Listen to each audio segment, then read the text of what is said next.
And you're all set. Have a good meeting. Thank you. Good evening and welcome to the Scituate Planning Board to be held Thursday, January 11th, 2024. Happy New Year to everybody. No more fudge, no more, Anything. no more drinking. Let's not get carried away. Yeah, we can. Okay. We have a posted agenda. Do we have a second? Second. We are going to take a roll call vote tonight since Mr. Pritchett is remote. Sherry. Ms. Lambert, Yes. Ms. Wood, Yes. Ms. Burbine, Yes. Ms. Lighthour, Yes. here, Mr. Pritchard. Mr. Pritchard. Okay, no. Sorry, I was on mute. Yes. That's okay. Okay, thank you.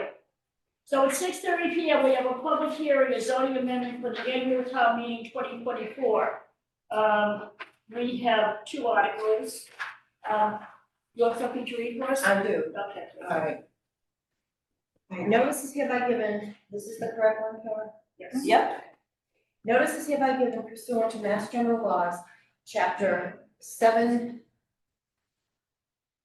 Mass General, Chapter 40A, Section 5, that a public hearing will be held by the Scituate Planning Board on Thursday, January 11th, 2024 at 6:30 p.m. in the Select Board Hearing Room, Town Hall, 600 Chief Justice Cushing Highway, Scituate, Massachusetts, to consider amendments to the Scituate Planning Bylaw as described below.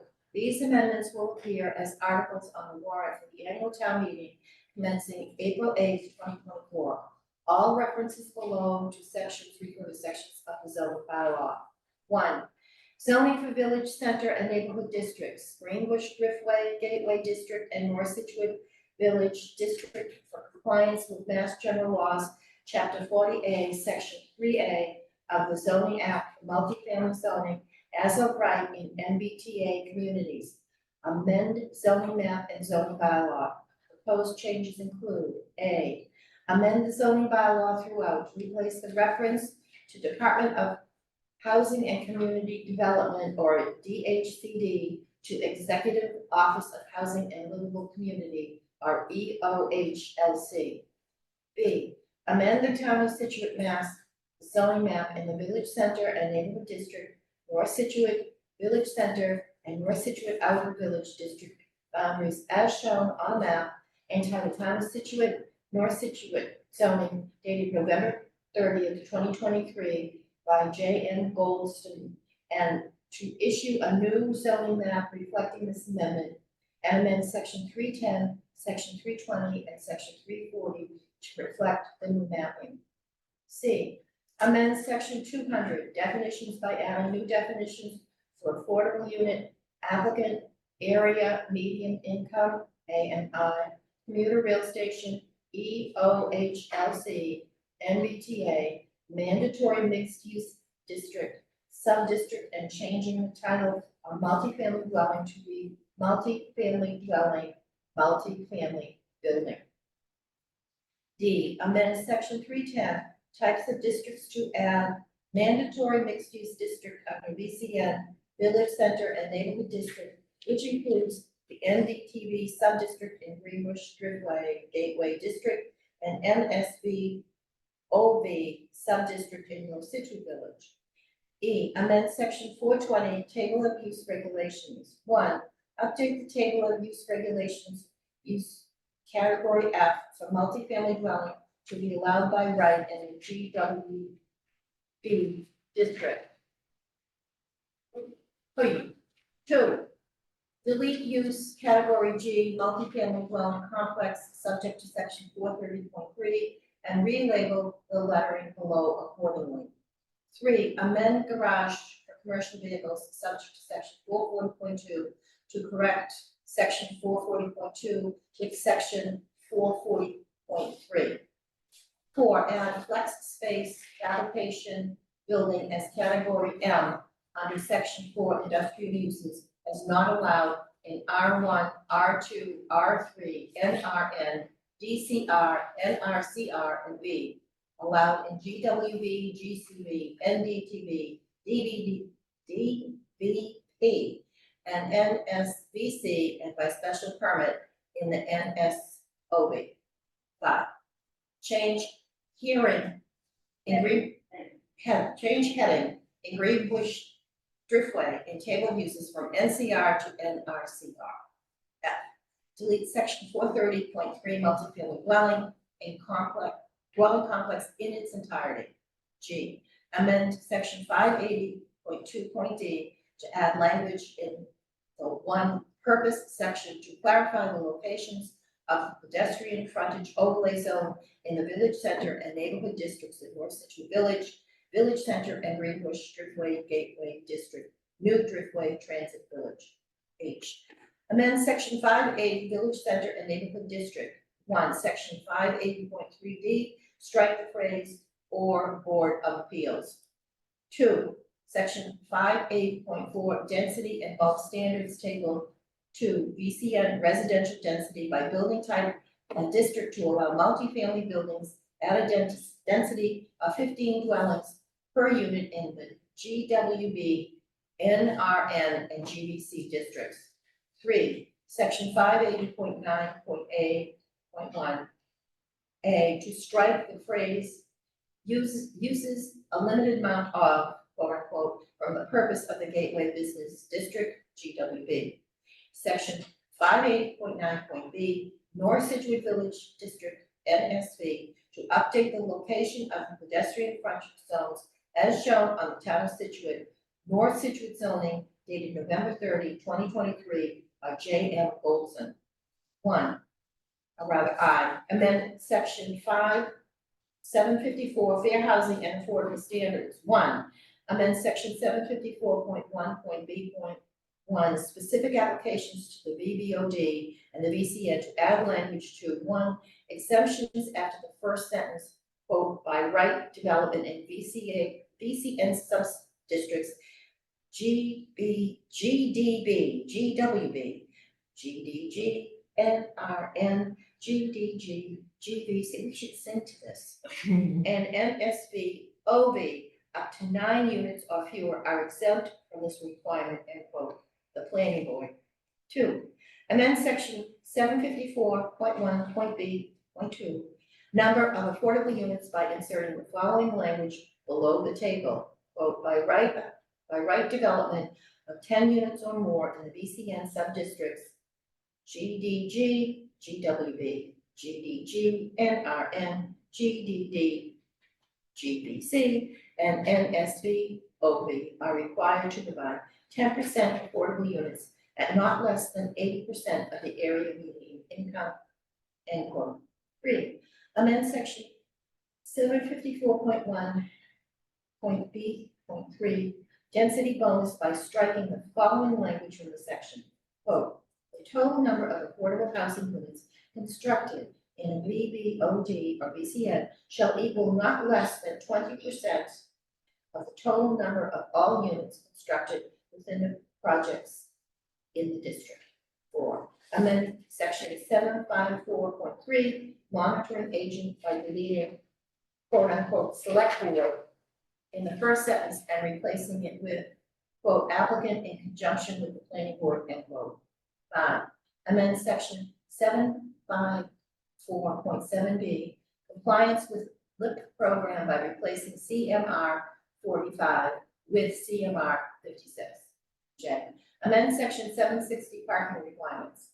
1, section 760.8 to add language that there is no parking required for commercial uses in the section 3A of MGLC 40A mandatory mixed-use districts in the VCN, GDG, NDB, and VCN, NSV, VC districts by right projects only, for by right projects only. Okay, amend section 770.9, applicability of approval requirements. 1, amend section 770.9A to add the words VCN after the words B district. 2, amend section 770.9.c by deleting it in its entirety and replacing it with a new section C, adding that multifamily dwellings are subject to site plan review as is required for business or commercial uses. 2, wireless communication antennas on utility poles. A, amend section 730.4 to clarify that a special permit is required, which meets the requirements of a major site plan review.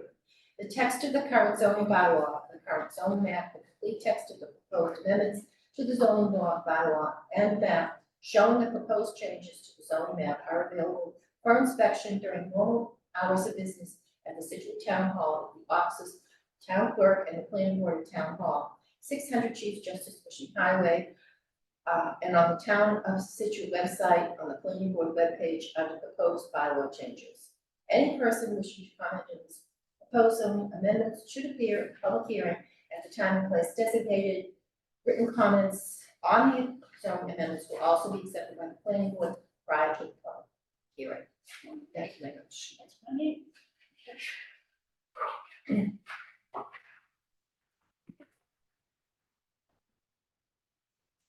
Right, so that was the legal ad that was Yep. written in. Now we're gonna go to a PowerPoint presentation. I'm gonna try to buzz through this pretty quickly. The objective of 3A compliance is basically, it's Massachusetts is to remain a desirable place, that you need to confront the housing crisis. This 3A is not a law, but a housing production mandate. It's about setting the table for more transit-oriented housing in the years to come. Zoning for unit capacity. Because Scituate is a commuter rail community, we have, from the 2020 census, we have 8,260 housing units. Therefore, we need to zone for 1,239, excuse me, Gentlemen. Thank you. multifamily units. So that's what Scituate has to zone for.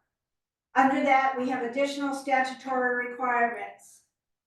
EOHLC revised the guidelines to receive some credit for mixed-use development zoning in August of 2023. It allows an offset of up to 25% of the unit capacity of a mixed-use zoning district that requires ground floor non-commercial residential component.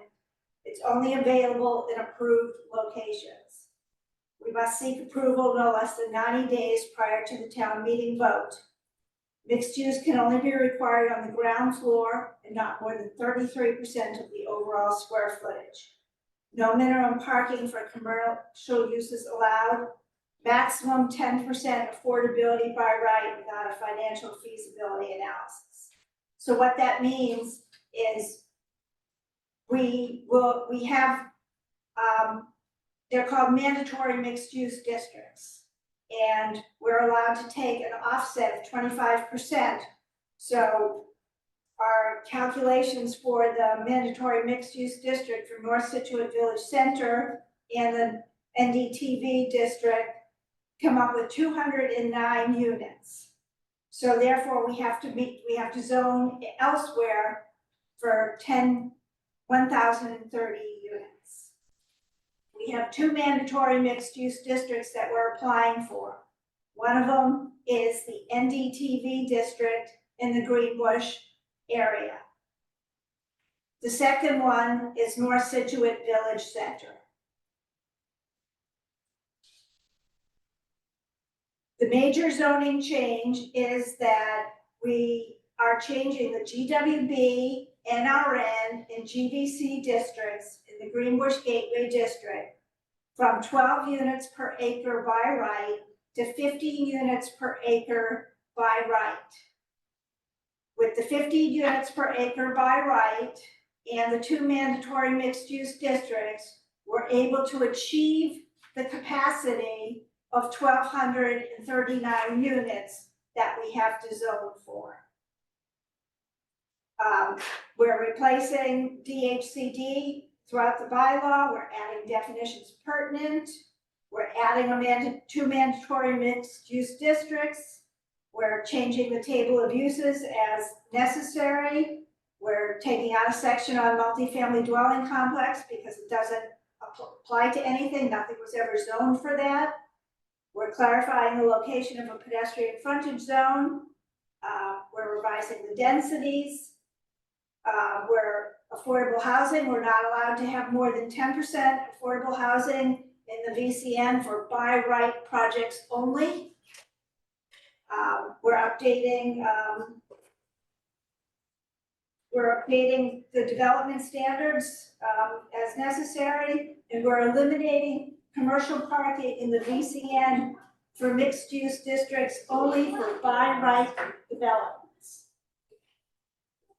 Failure to comply means that we're not eligible to receive approximately 15 grants, and it could be more grants than that. And you know, that's what it is. We had a consultant help us. We got a grant for a consultant. The consultant helped us. We were practically there to begin with, but we got the grant. The consultant helped us, and we have minimal zoning changes, basically housekeeping, in order to comply with section 3A, Which we have to comply to. which we have to We have to comply do to. it. It is a shall. It's a not, shall, it's not an option not to right, and comply. there's no wiggle room here. No, there's this no is- wiggle room. They have threatened to take towns to court Right. if you do not comply. The town of Scituate, when we changed the zoning in 2019, 2021, without even knowing any about this, we did allow multifamily and mixed-use developments by our MBTA stations, so we were already ahead of encouraging transit-oriented development. The mandatory mixed-use districts help us because we need to have a mixed-use district brings vitality to the area. They didn't want to count mixed-use districts, then finally they changed the law in August so that you could count them and you could take up to a 25% offset. We've applied for our mandatory mixed-use districts right now with the state. You know, you had to apply 90 days prior to town meeting, and we did so in December, so we meet that requirement. We are going to be doing trying to get preliminary approval for the rest of our districts prior to town meeting, so hopefully we can tell the townspeople, yes, the state has looked at what we propose to do and we've answered their questions, etc. Great job, Karen. Thank you. All of you, Sharon, amazing. Mr. Pritchard, do you have any comments?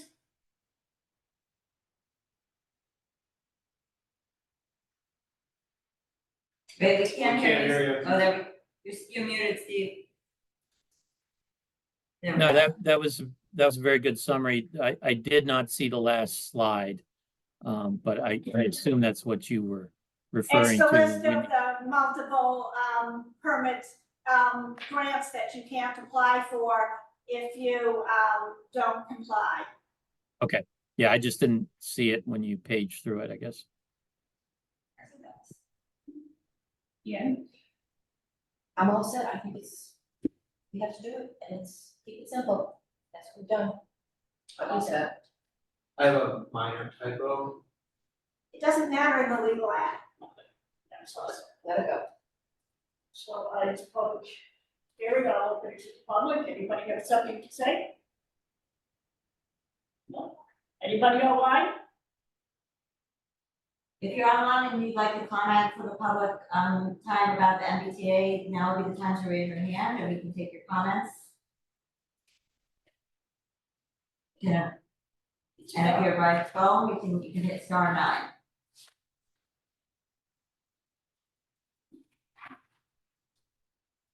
Let's see, I'm trying to find. Do you have to vote? No, we don't have to vote tonight. So we don't. That's right. That we close the public hearing? No, we have another article. Oh, okay, here's the the next one's the Article 2 is the small cell. wireless communications. What we're doing in that article is just changing some wording so that it's very clear that a special permit is required. The current language says special permit in one sentence, but the site plan review in one sentence, two sentences later, it says special permit. So all we're doing is clarifying that a special permit is required for a small cell attachment. Town council has reviewed both of these articles and has no issues with them. Karen, did you send us the language on that one? Yeah. Can't see. Yeah, it was with the stuff. It was- Do you want me to resend it to you right now? No, can if I read have it. it, no, if I have it, it's fine. I can read it to you if you want. I just wanted to see how we edited it, but are we just editing a few words here? Yep. That all we're Yes. doing? Yes, we're just editing a few words. We're saying the wireless communication antenna may be installed on a utility pole in any zoning district, provided that we've added a number one, the antenna is not more than 10 feet in height, which was already existing, but we added the one. Yeah. We've added a two, the applicant obtains a special permit from the planning board that meets all the requirements of the site plan review. And then we've added a number three, so that it's very clear when you go down what you need to do. Okay, So we took your language and then town council added the 1, 2, and 3, because he thought it would make it clearer for the public. okay, that sounds good. Anybody on the board have anything to say? Okay. Online, no, we're all set. Nobody's talking to us today? Nobody's talking to us today. All set, Victor? Well, then you can, if nobody has any questions, you can close the zoning public hearing. Move to close the zoning public hearing. In a second. Second. Roll call vote, please. Ms. Lambert, Yes. Ms. Lewis, Yes. Ms. Burbine, Yes. Mr. Nybauer, Yes. Mr. Pritchard. Yes, Thank you, unanimous, all in favor. 7:15, right up, it's here, which we have. At some point, for one of the next meetings, we'll write the reports for town meeting, so that then, you can vote on the reports. And then we'll have to decide how you want to present at town meeting. Okay. We have to wait for 95 Elm Street. Mr. Ornberger is, like I said, ill, so, and we asked him not to share his germs with us. So, we have two items, that I can give you the background on Okay. and go from there. The first one is the endorsement of the plans for 33 Ridgeway, 7 McDonald Terrace.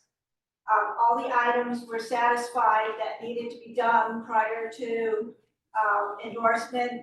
We got the 81X plan today, that's been reported.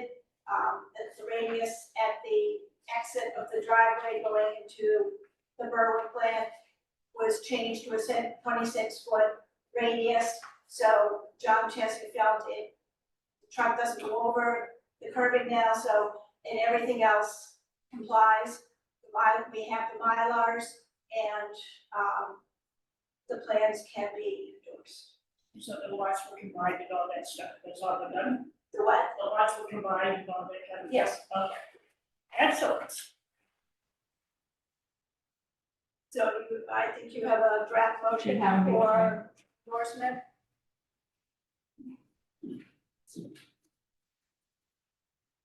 No, that's not it.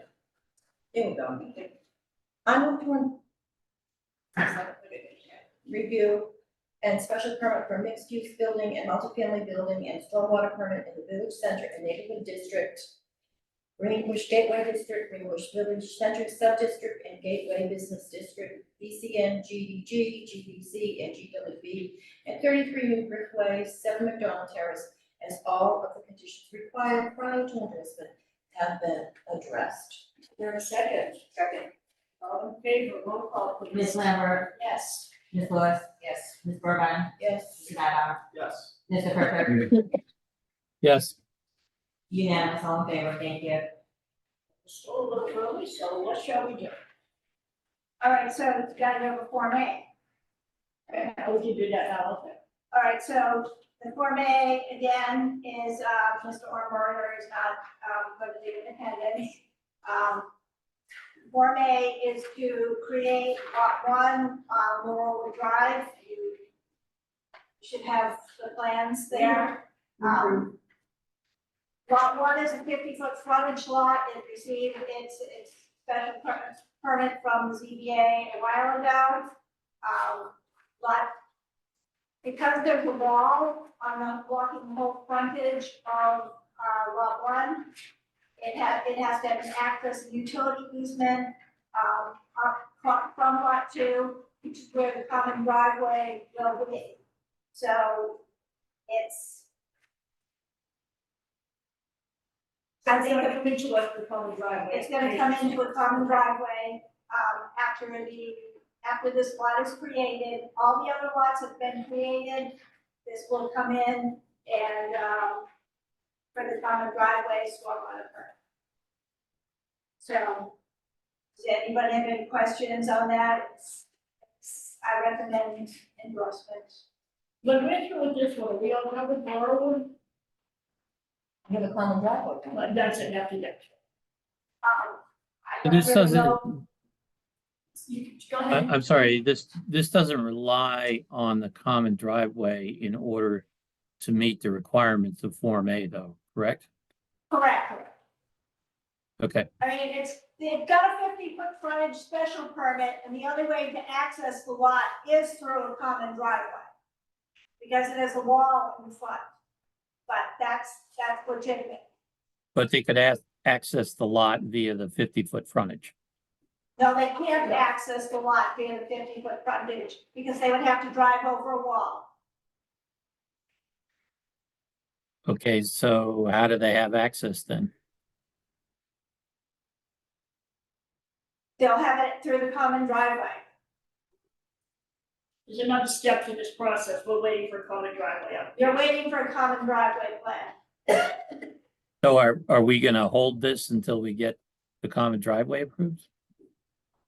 I'm not sure why. They wanted to create lot 1 and then come in with the common driveway plan for lot 1 and lot 2. So do we have to condition our approval on the approval of a common driveway?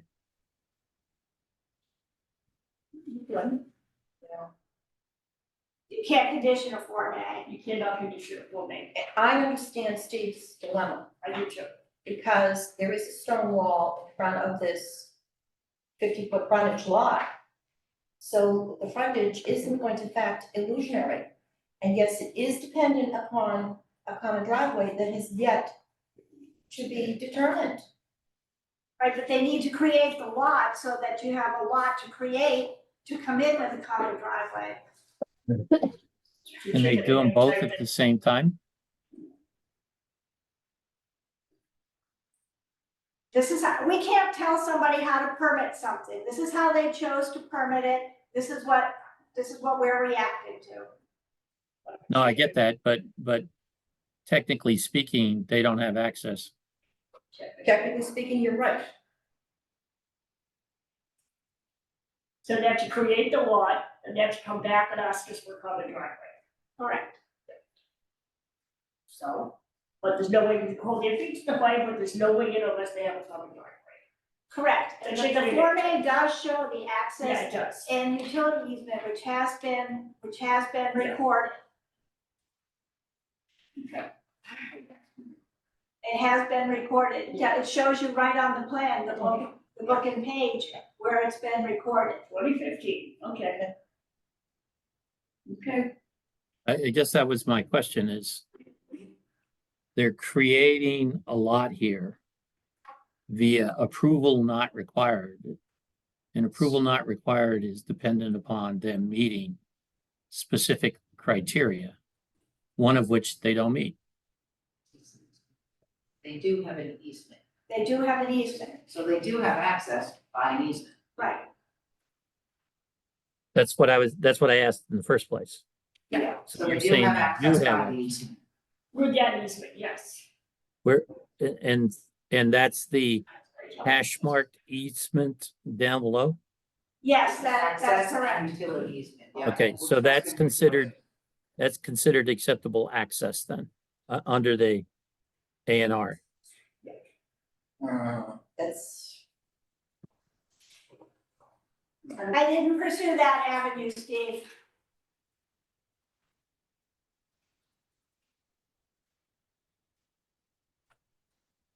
this whole thing has been a nightmare. Too long. Too convoluted. Well, the board needs to make a decision tonight, whether we decide to not endorse or endorse. The board has to make a decision tonight because we have a time frame that we have to meet. Anybody else have any comments? Well, as long as you tell me that the easement access that they show Yes. It is, it's shown. is sufficient under the A and R to qualify for access, then it would be okay. If it's not sufficient, then they don't have access. I didn't pose that question to town council.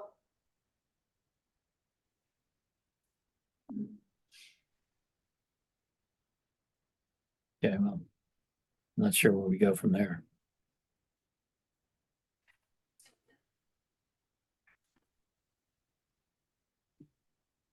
Anybody else have any comments? I'll make a motion that we have. And if there's a second for discussion, then you can go from there.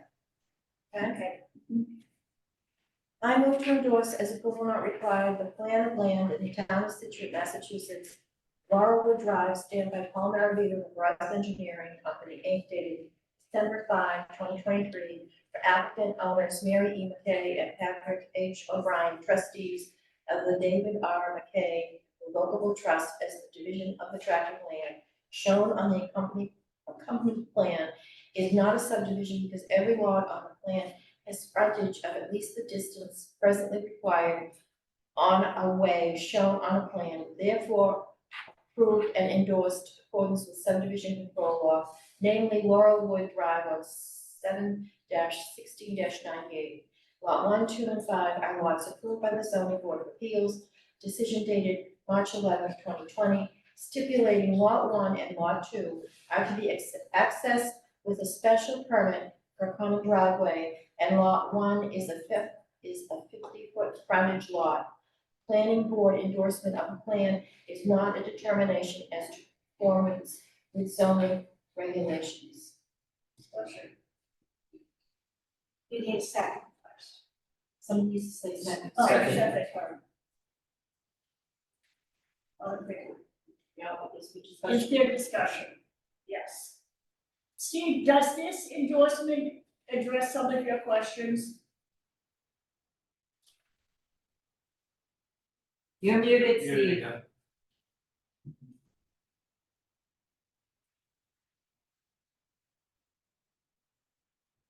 You're still muted.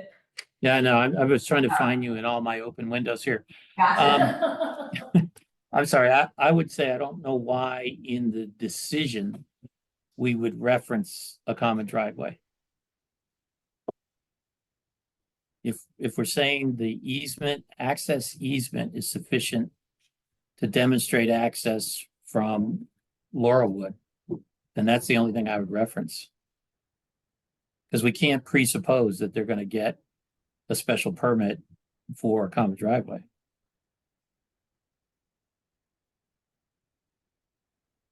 I don't have the piece of paper in front of me that you just read, but it sounded like we were referencing a common drive, and I would say, Yes. I don't think we Yes. should reference a common drive. Just referencing the easement that's shown on the plan. No, but you've said in the reading of the motion, there was a mention of a common drive. So It to be apologize. accessed, right, to be accessed with a special permit for common driveway, and Lot 1 is frontage. no, because that's not the access. Or we could just say can be It- accessed through. Via- easement. Via the Which easement, was access recorded easement, at- right? Hold on, what, Rebecca? I said, you can instead say, stipulating lot one and lot two are to be accessed. Well, it's really lot one, right? Lot one through an easement which had been recorded at Plymouth Registry of Deeds in book 58491 223. Yeah, that sounds more like what we should be saying. I don't think we should be referencing a common driveway, particularly for lot one and two. This is just about lot one, right? So what do you wanna take out? Any reference to a common driveway. So Rebecca wants to amend lot 1, 2, and 5, we want to amend that sentence. I mean, I'm just suggesting, if there's a problem with the special permit or common driveway, that would be the language to be Yeah. used. Did you get that language, Karen? No, I really didn't. Okay. You said it again. Rebecca, can you recall that? What I said is, though I'm not sure, it's lot one that we're talking about, where is lot two? This is lot two right here, sorry, not lot here. Yeah, I would say we remove all reference to lot two and a common driveway, All right, and we well, just, wait a minute, Steve. what's that? Wait a minute. The sentence reads, lot 1, 2, and 5 are lots approved by the zoning board of appeals decision stipulating lot, it gives a date, stipulating lot 1 and 2 are to be accessed with a special permit for a common driveway. That's what the ZBA decision said. And lot 1 is a 50-foot frontage lot. That's what the ZBA decision says. So. Okay. If you Well, want to that was take- my original question is there some reason that would If you want to indicate take- that there's access here? And so you're saying that the zoning board decision says it should be accessed by a common drive, but they can't presuppose the approval of a common drive either. Well, I don't know that they are, and that they're just saying are to be accessed with a special. So we're just saying that's what they said, right? That's what they said. And what we're saying is, the access for lot one at this point in time is not a common drive. It's that easement. So I'm fine parroting the decision of the zoning board as it's stated. But All right, I think our approval would be based on access being provided via the easement, the access easement recorded at Plymouth Registry of Deeds, So we'll add a sentence in there, lot 1 is to be accessed from an easement recorded, blah, blah, blah, on the plan. I would say lot one has access, it's sort of in accordance with the requirements of an A&R, right? So it has access via an access and utility easement recorded at the Plymouth Registry of Deeds.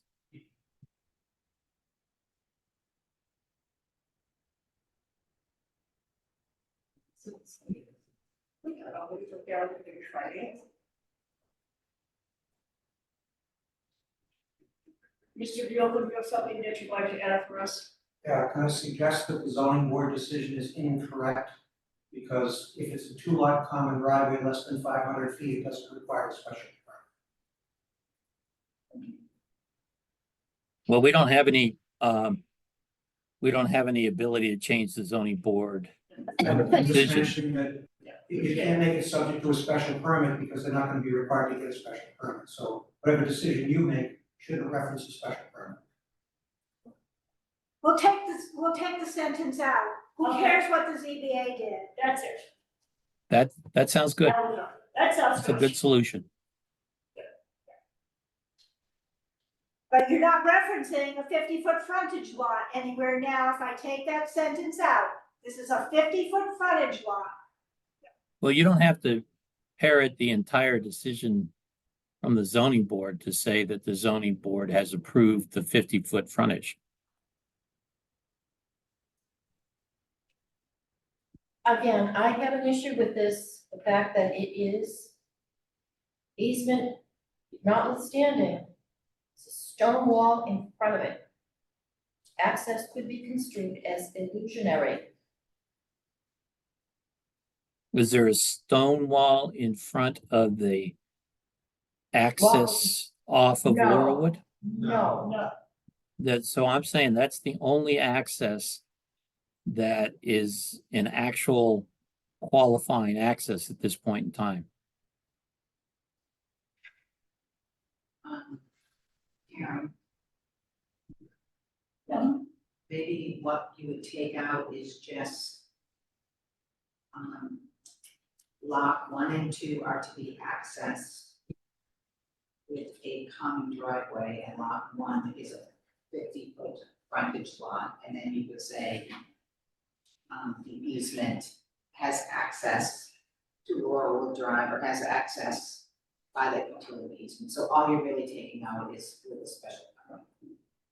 Right, if that's the issue. Now, I just keep it in what the zoning board has. Why don't I just say lot was a 50-foot frontage lot approved by the zoning board of appeals?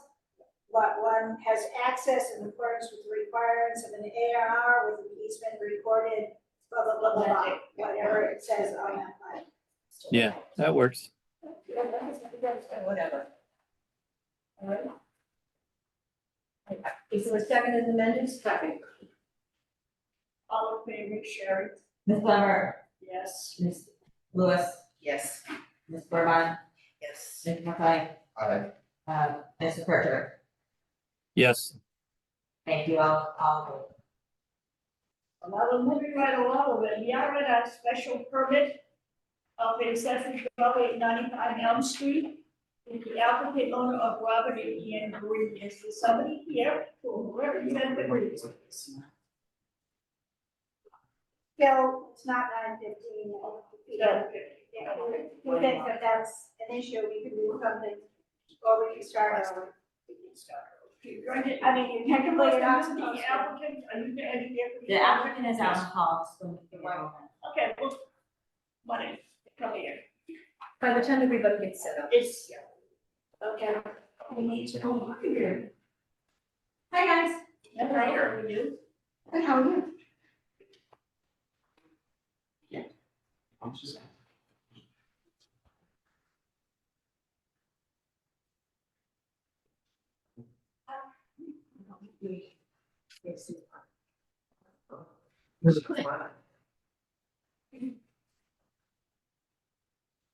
Yeah. There is the motion on the vote. Great, thank you. For the record, I need to read this. Oh, sorry, excuse me.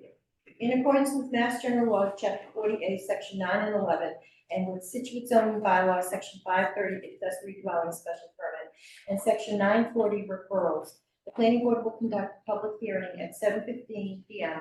on Thursday, January 11th, 2024, in the select board hearing room at Town Hall, 600 Chief Justice Cushing Highway, Scituate, Mass. The subject of the hearing is an application submitted by applicant and owners Ann and Robert Green, an accessory dwelling special permit for an accessory dwelling in a new single-family dwelling at property located at 95 Elm Street.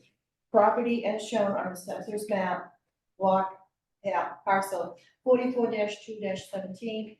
Plans are available for review in the planning office, et cetera, et cetera. Happy New Year, good evening. good evening. Great. For the record, Gregory Morse, registered engineer, Morse Engineering. With me is Kerry Johnson, the builder from K&B Construction, as well as property owners, Robert and Green Son. This is an application in accordance with Section 530 of the bylaw to allow an accessory dwelling unit at their home at 95 Elm Street, which is a home to be constructed. This is one of the vacant lots that was A&R'd on Elm Street. The Greens have purchased it. We've previously been in front of the planning board, and we gained approval of a common driveway, the stormwater permit, and the Board of Health has signed off on the septic for this property, but this is strictly for the accessory dwelling unit. There's no changes to the footprint of the building, that we had approved. remains the same. The accessory dwelling is contained within the home. This lot is 20,001 square feet. It's entirely upland land area. It's in the R2 zoning district. The lot fully complies and the dwelling is designed to fully comply with all zoning requirements and setbacks. The criteria listed in 530.2 of the bylaw with regards to accessory dwelling design has been complied with. The architectural plans that we submitted documented the architectural details, that it is a subordinate unit to the primary house. It is under the same roof. It has a side entrance. The parking on the site is sufficient. There were 5 spaces, which is more than sufficient. The septic is private on site. The septic has been approved by the Board of Health. It will be connected to town water. Included with the application was a notarized letter from the Greens that they are going to occupy the residence. I believe this unit is designed for their son. The architectural details document the floor areas. The floor areas are in accordance with the bylaw. You're allowed up to 40% of the gross floor area of the house, or 750 square feet, whichever is more. This accessory dwelling unit is less than the maximum required. It's 624 square feet of floor area. Overall, this home is 2,558 square feet of floor area. Represents 24%. So well under the area calculations. I believe this meets the intent of the bylaw. I turn it over to you. I disagree with the floor areas, but it's the accessory dwelling 624. The primary dwelling is 1934, so it's 32.26%. It meets the requirements. I recommend the board. Do we have any comments from the board? As long as it's one way in and one way out. Access egress, and there appears to be. Mr. Pritchett? Yes. I mean, I think it looks fine to me. I do note that the bedroom says bedroom 3. I assume that's just bedroom 1 for the accessory dwelling, correct? There's only one bedroom here, right? Yeah, That's correct. Okay. No, I don't have any other questions. McLean? No issues. Brevard? No. Lewis? Nope. Bob? We're all set? Thank you. Thank you. Okay. Don't go. We have some motion, there is some documentation that goes with that decision. I move to make the following findings of fact. On December 4, 2023, applicants Ann and Robert Green applied for special permit for accessory dwelling in a new dwelling at the property at 95 Elm Street. 2, according to the town of Scituate assessor's records and the deed, the property at 95 Elm Street is owned by Robert and Ann Green. 3, based on a floor plan submitted with the application, planning board finds the floor area of the accessory dwelling to be 624 square feet. The floor area of the primary dwelling is 1,934 square feet according to the application. The accessory dwelling is 32.26% of the floor area of the primary dwelling. This meets the size requirements of 530.2F of the zoning bylaw for accessory dwellings, as the bylaw allows 750 square feet or 40% of the total floor area of the primary dwelling, whichever is greater. The accessory dwelling is subordinate to the existing single-family home. For the accessory dwelling unit will be a complete separate housekeeping unit, and there will be only one accessory dwelling on the lot.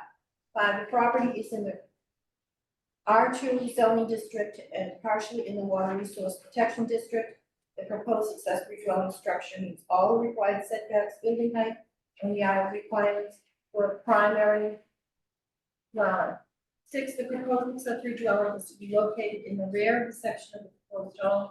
Access will be by doors on the east side of the house and through the garage. 7, the appearance of the accessory dwelling will be in keeping with the appearance of the primary dwelling. A site plan for 95 Elm Street, assessors parcel 44-2-17, Scituate, Mass. by Morse Engineering Company, Inc., dated November 30, 2023, shows the location of the existing primary dwelling and the proposed accessory dwelling inside the new home. The plan shows a paved driveway and 3-car garage, which appears capable of supporting 2 cars in the primary dwelling and 2 cars for the accessory dwelling. Ample parking appears to be provided. 9, the applicant owner has submitted a signed notarized statement that she will occupy one of the dwellings upon completion of the project. 10, the accessory dwelling will be serviced by town water and a private septic system approved by the Board of Health. The Water Department has commented that since the whole structure is new construction, a new water service is needed according to department specifications. Water service plan and installation must be approved by the Water Department. Connection and meter fees required. A separate water service is not required for the accessory dwelling. 11, the application meets the standards of the Scituate zoning bylaw for an accessory dwelling special permit. Is there a Second. All in favor? Ms. Lambert, Aye. Ms. Lewis. Aye. Burbine. Aye. Mr. McLean. Aye. Mr. Pritchard. Aye. Thank you, unanimous, all in favor. I move to approve the special permit for an accessory dwelling at 95 Elm Street with the following conditions, in addition to the standard conditions for accessory dwellings approved by the planning board after a public hearing on 12/17/15. 1, except for any changes necessary to meet these conditions, any construction shall substantially conform to plans submitted with the application by 209 Design dated November 13, 2023, consisting of 1 sheet including first floor plan, ADU sheet A6 for Green Residence 93, Lot 5 Elm Street, Scituate, Mass. Plan to accompany ADU filing 95 Elm Street, Assessors Parcel 44-2-17, Scituate, Mass. Prepared for Robert and Ann Green dated 11/30/2023 by Morse Engineering Company, Inc. 2, the number of bedrooms in the accessory dwelling is limited to 1 in the location and size indicated on the floor plan submitted with the application. 3, no further expansion of the accessory dwelling floor plan dwelling floor area is allowed without further review by the planning board. 4, upon occupancy of the accessory dwelling, the applicant shall provide a notarized affidavit that an owner is living in one of the dwelling units. A yearly certification that the owner occupies one of the dwelling units must be provided by March 1st yearly. 5, all requirements of the Board of Health, Building Department, Zoning Board of Appeals, Department of Public Works, Fire Department, and other town agencies must be met prior to occupancy of the accessory dwelling. 6, the accessory dwelling shall conform to all applicable standards in the building, plumbing, electrical, mechanical, fire, and health codes and bylaws. 7, water connection must meet all requirements of the DPW, water division for the accessory dwelling. The water department has commented that since the whole structure is new construction, a new water service is needed in accordance with department specifications. Water service plan and installation must be approved by the water department. Connection and meter fees required. A separate water service is not required for the accessory dwelling. 8, any lighting installed shall be down lighting, do not shed light on abutting properties. 9, construction work shall not begin prior to 7 a.m. weekdays and 8 a.m. on Saturdays, and shall cease no later than 7 p.m. or sunset, whichever is earlier. No construction shall take place on Sundays or legal state and federal holidays. Construction includes idling of vehicles, delivery of materials to the site, and all other construction activities. 10, runoff from the proposed accessory dwelling shall not be increased for the property. 11, erosion and sedimentation control devices shall be installed to prevent any erosion and sedimentation from leaving the site during construction. Silt sock or silt fence shall be used as necessary and extended around the limit of work, so disturbance beyond what is shown on the plan is not allowed.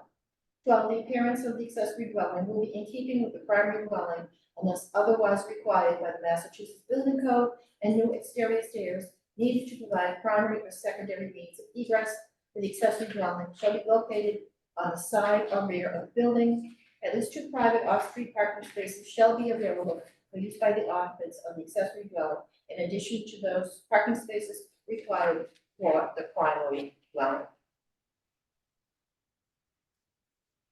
Second. All in favor, roll call please. Ms. Hold on. Lambert. Hold on. Oh, sorry, Steve. Second for discussion. Second for discussion, yes. Can we get the drawing set updated to be consistent with Karen's calculations on A6? Sure.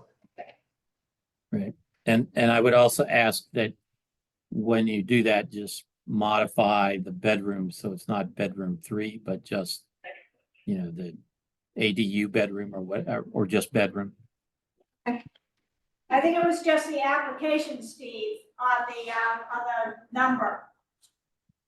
'Cause they I'm had sorry? fill out on the application, that's where we disagreed with the number. Okay, yeah, I thought whatever we recorded in the decision should be reflected on the drawings as well. Okay,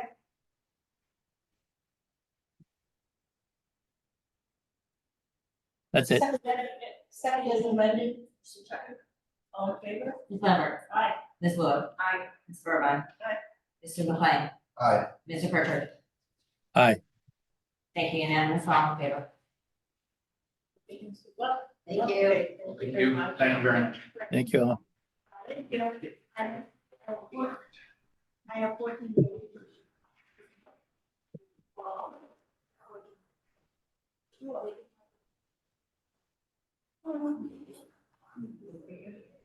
Yeah, yeah. Yeah.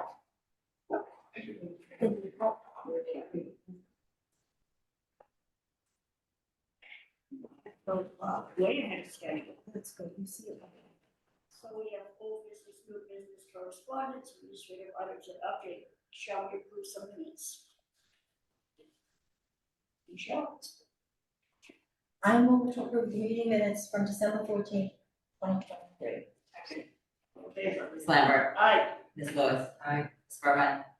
Mr. McLean. Aye. Mr. Pritchard. Aye. Thank you, unanimous, all in favor. And we got somebody? Yeah, yes, we always do. No, oh, but sometimes it's been more than four. Wow. I move to approve the requisition of $155 to Karen Joseph reimbursement for clothing allowance. Ooh, okay.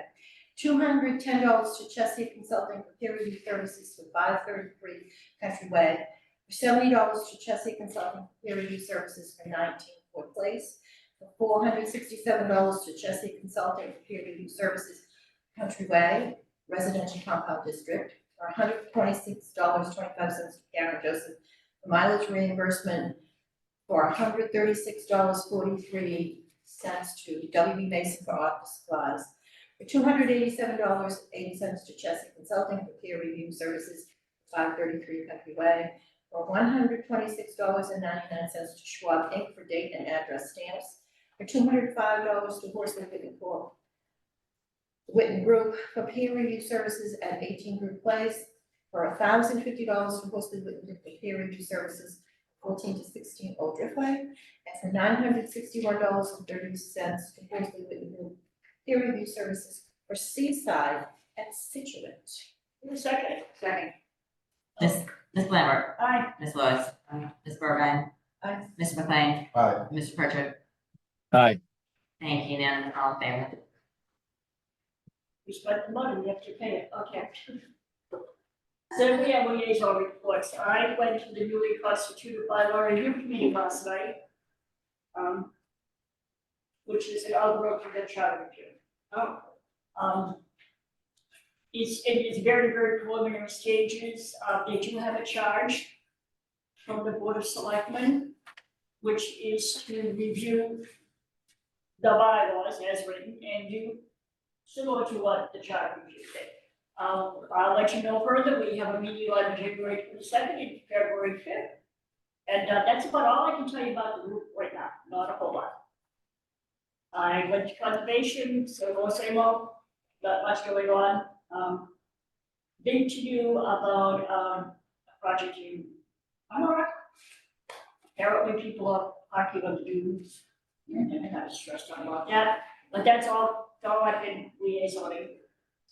Also, we need to get a new conservation Amy, Yes, we do. because Amy, Well, Carrie can tell us that. Yeah. Energy liaison. I tried to liaison to CPC, but for some reason, it was, No wireless. no wireless, so I couldn't do it. It had to do with pickleball courts. It's the only thing on the agenda. Hey, Patty, Yes, the bylaw review committee, what's their primary objective? Is it like just updating language or something? What's the primary objective there? the primary objective of it is to do a lot of housekeeping, the primary Okay. objective of it. That's, So that's, that- that's. so my biggest- there's no major sort of policy change or anything like that sort of Not right contemplated now, there? no. Okay. No, although, they did ask if they could write a bylaw, and, that was kind of left up in the air. What could they bring, if they wrote a bylaw, could they bring it to the floor? That was under consideration. I was gonna talk to town council, but that's what they're doing, so they're going like the charter, they've got to clean up some language and Of the general of bylaw. the general bylaws, although they did talk about stormwater a little bit, and I said, that doesn't really kind of apply me. Stormwater is in the general bylaws, Yeah. but They're not touching it. we've been waiting till Yeah. DEP puts out their new regs before Yeah. we do anything. I have seen a draft Yeah. of the DEP reg. The DEP reg take into account a lot of new stuff. I mean, they take into account new rainfall, they take into account volume, they take into account land subject to coastal storm flowage. So at some point after the DEP approves the regs, we will have to address storm. Yeah, I think what it is, Steve, is that they're looking, like Karen said, at all of the bylaws, trying to make sure they're in the right place, make sure they have the right language attached to it. And if they need authorities to come, like if you have a parking issue, do you talk to the police station? Who you talk to? When it comes to stormwater, they'll be asking us what the issue is, so Yeah, they know that okay. they don't write the bylaws, they know that they recommend people if they have questions. When I And was Karen, on, the stormwater bylaw, is that out for comment now? No, because we're DEP? waiting, No, the No, DEP. the DEP regs are in draft form. I got them the other day in draft form. It's an 11/23/2023 draft form. For I don't public comment. know- I don't know that, Steve. Oh, okay. I assume it's for public comment, but I don't know. I was gonna say, when I did the charter review, a lot of it was making language, not man, making it, changing it, Gender so neutral. general neutral, all that kind of stuff, so. We didn't really change much of the charter other than to update the language in it. I think what they're looking for too, Steve, is to see if something is so drastically out of date that it has to go to somebody to fix. Right. That's pretty much what it is, yeah. Yep, And no, I they know- appreciate it. Yeah, and they know that we do this, every year, that planning brings usually at least one zoning bylaw before town meeting every year, so they're aware that, people who do this, it's not something pretty new. Yeah. So. Anybody else, liaison, no? Nothing to report. Okay. Karen? Today was kind of a crappy day with flipping stormwater issues. Oh, I can imagine So, not a very fun day today. Papers I've are missed- gonna be available. What? I missed all the rain. Did we have problems at Oh, yeah. some of the, yeah? Yeah, we've had some issues with some people. Mhm. There was about 3 inches of rain, which is really just about a 2-year storm. But when you have antecedent moisture that's nearly 100% in partially frozen ground, it creates a lot of runoff. And so that's kind of what it was. And, Well, I have to say, Karen, I think this will be a spectacular way for them to tell us that toll works or it doesn't work. Because they are full to the brim, those ponds over there. the ponds were full, Yeah. but there's no silty water run, everything's stabilized over there. So, But we see if they drain. so we'll see if they're draining, but we're never gonna be able to tell if they're really draining for a while because we keep getting all this Right. all this rain. Another 2 inches is coming in this weekend. Yeah, so, I mean, but, you know, we've had some, you know, dewatering issues, alleged silty water going offside, you know, that kind of fun stuff, which is, you know, which is very pulling your hair out. But I have to tell you, Steve, that you were not here. St. Mary's Bridge was washed out at high tide. You could not get across, you could not access the cliffs. That is scary.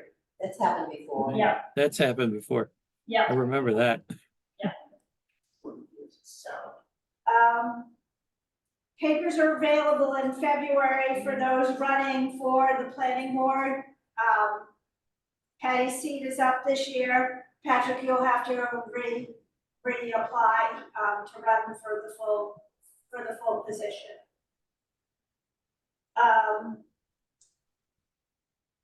I just wanted to poll the board. Ronnie Simons wants to do, a Morton building. And he wants to replace the existing farm stand, et cetera. It's really not, it's really kind of a reduction, but a total change in look, which I think is an improvement. I would recommend the board support a waiver. I mean, I'm going to, you know, tell him tomorrow what you think. I think a waiver is appropriate here. The land has been in agricultural use probably since the 30s.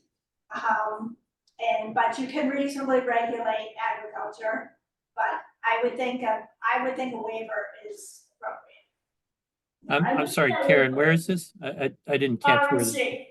RMC Farm on, Route 123, Cornet Stetson. Just before the Inley School. Oh, okay.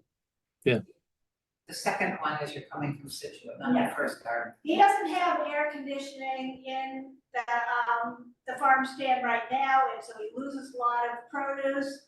And, you know, it really, I think a waiver would be the way to go. It's a sad little building. It is sad. It is a sad little building. I would be okay with that. Okay, so I'll let him know to try to get his, you know, paperwork in as soon as possible. He's already ordered the building, et cetera, but, you know, we've been working with building, et cetera, on that. But it's staying in agriculture, right? Yes. Oh, absolutely, it's Okay. just a new farm stand building, Got an improved farm stand building, take out what's there, replace it with something new that will be a benefit to his business. And I think to the town by improving the looks, et cetera, and the function. I met with 19 Harbor Heights accessory dwelling last week. They were rather shocked by the cost of how much permeable pavers cost. They asked if they could do something different. I said, you can do something different as long as you don't increase your impervious area and you provide me certifications that it meets the the Scituate stormwater bylaw and the approved detail. You know, we remain pretty busy with projects. You know, we will be having we have several public hearings next time. Okay, anybody else have anything to say? Oh, I did one other thing. So we have applied for the mandatory mixed-use districts. Yeah. We submitted our compliance model, even though the application didn't ask for it, we submitted it. And then we've sent back questions on, we want to submit for preliminary approval. Well, it's been almost 3 weeks and we haven't heard back. And so we can only have so many sub-districts before you say you have to notify them. And they haven't gotten back to us. So if they don't get back to us by midweek this week, we're just applying. And the cards will fall where the cards fall. I know there's a big cut happening right up at the state house level there. She's taking her to Asheville, right? Yeah, but it's not, It does not apply. it should not apply. But I'm just saying, everything's cut above here. I mean, but they should be reviewing the plans that come in. Yeah. You know, I'm not excusing them, just.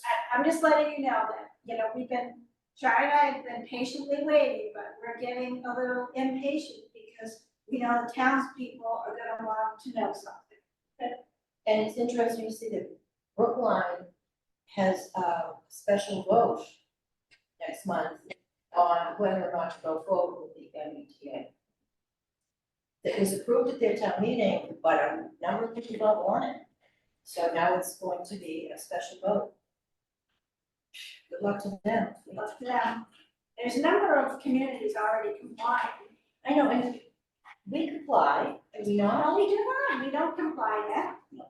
We're working on it, we have to do the zoning and do the filing to hopefully get compliant. We gotta do that extra, that last administrative We have step. to do the last step so that we can comply. And that's town meeting? No. Well, town meeting has to vote, Right. and then we apply for the form, we're applying for we wanna apply for preliminary approval. So that if there's something that they don't like, they can tell us, but we follow the letter of the law on everything. We've been waiting, so, yes. Who can we make a phone call to? They're just gonna submit. I mean, we need the town meeting vote anyways. Yeah. So, you know, Ahead of the curve. They don't make it easy. that's what we have. I'll entertain a motion. Second. Ms. Lambert, Aye. Ms. Lloyd, Aye. Ms. Burbine. Aye. Mr. McLean, Aye. Mr. Pritchard. Aye. Thank you, unanimous, all in favor, we are adjourned. Thank you.